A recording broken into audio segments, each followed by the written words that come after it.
جب وہ لڑکا مان گیا تو سگنا نے چھت کے ساتھ جو چھتیں ملتی ہیں اپنی بیٹی کے گھر سے اس کو اپنے گھر بلایا، اپنے کمرے وہاں پر سٹور میں چھپایا اور موقع دیکھ کر اس کو زارا کے کمرے میں بھجوایا۔ پھر ایک کمرے سے دوسرے کمرے میں لے کے جانا، واش روم میں لے کے جانا، اس کے ٹکڑے کرنا۔ تو یہ وہ نوید شخص ہے جس نے اس سارے معاملے میں ایک ایسا کردار ادا کیا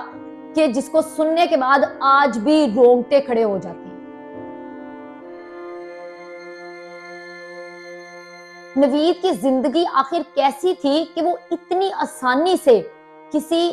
مظلوم اور معصوم لڑکی کے ٹکڑے کر سکتا ہے، اسے مار سکتا ہے؟ آخر یہ سارا کا سارا معاملہ نوید نے کیوں اور کس لیے کیا، آج میں آپ کو اس ویلوگ میں بتاؤں۔ بسم اللہ الرحمن الرحیم، السلام علیکم، میں ہوں مہک میر اور آپ دیکھ رہے ہیں دستک ویڈیوز۔ نوید نامی لڑکا جو کہ لاہور کے ایک لڈو پور گاؤں میں رہتا ہے، اسلم نامی شخص کے ہاں یہ پیدا ہونے والا لڑکا جس کے اور بھی 3 بھائی ہیں۔ اسلم اور اس کی بیوی کی نوید کے ہونے کے بعد کچھ عرصے بعد جو ہے وہ علیحدگی ہو جاتی ہے۔ جب ان کی علیحدگی ہو جاتی ہے تو نوید چونکہ ابھی چھوٹا تھا، اس کو اس کی خالہ اڈاپٹ کر لیتی ہے۔ اس کی وجہ یہ تھی کہ خالہ کے ہاں اولاد نہیں تھی۔ اب نوید کی خالہ نے جب نوید کو اڈاپٹ کر لیا، اور خالہ کے میاں کا نام جو ہے وہ شاہد ہے،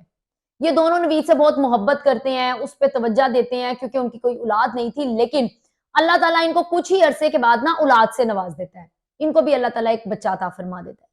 اب ہوتا کچھ یوں ہے، پہلے ساری توجہ نوید پہ تھی، خالہ کی اور اس کے خاوند شاہد کی،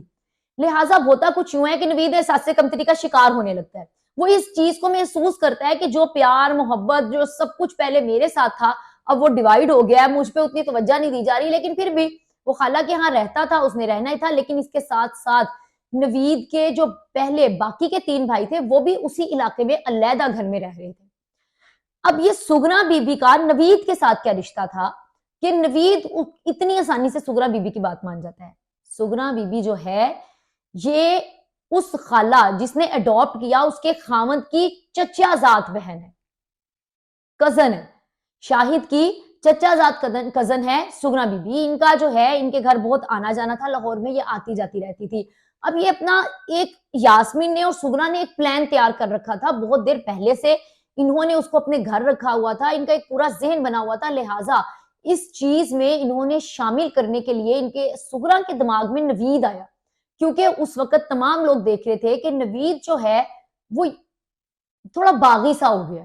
ظاہری سی بات ہے وہ بچے کا پیار ڈیوائیڈ ہو گیا، ماں باپ کا پیار اسے ملا نہیں تھا، تو سگنا اس طرح کی چیزیں جو ہے وہ نوٹ کر لیتی ہے، پھر اس کو وہ فون کرتی ہے، فون کرنے کے بعد وہ ڈسکا بلاتی ہے۔ جب وہ ڈسکا بلاتی ہے تو ہم یہ سب جانتے ہیں کہ اس کو یاسمین کے گھر رکھا گیا، یعنی کہ اس کی بیٹی کے ہاں۔ جب یاسمین کے ہاں رکھا گیا تو اب ہوتا کچھ یوں ہے کہ سگنا قدیر کو اس بات کے لیے آمادہ کرتی ہے کہ بھئی تم نے ہمارا ساتھ دینا ہے اس معاملے میں، اور کیوں دینا ہے؟ لالچ کیا دی کہ ہم تمہیں پیسے دیں گے، اتنے پیسے دیں گے کہ تم اٹلی چلے جاؤ گے، ہم تمہیں اٹلی بھجوائیں گے۔ اب وہ پہلے سے ہی بچہ جو تھا وہ باغی تھا، پہلے سے وہ بچہ جو تھا احساس کمتری کا شکار تھا، یہاں میں نوید کا ساتھ نہیں دے رہی، نہ تو یہاں میں نوید کے لیے کوئی اپنے دل کا کوئی نرم حصہ دکھا رہی ہوں، کوئی سافٹ کارنر دکھا رہی ہوں، صرف میں اس انسان کی ایک ہسٹری بتا رہی ہوں جو کہ اس نے اپنی زبانی بتائی،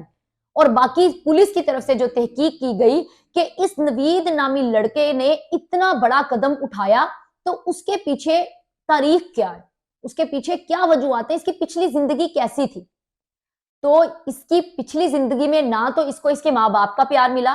اس کے ماں باپ کی علیحدگی نظر آئی، اس کے بعد جس خالہ نے اسے لیا اس خالہ کے ہاں پہلے اولاد نہیں تھی، پھر اس کے ہاں اولاد ہو گئی، اور یہ لڑکا مزید احساس کمتری کا شکار ہو گیا، یہاں تک کہ یہ 31-32 سال جو کہ اس کی عمر اب ہے، اس حساب سے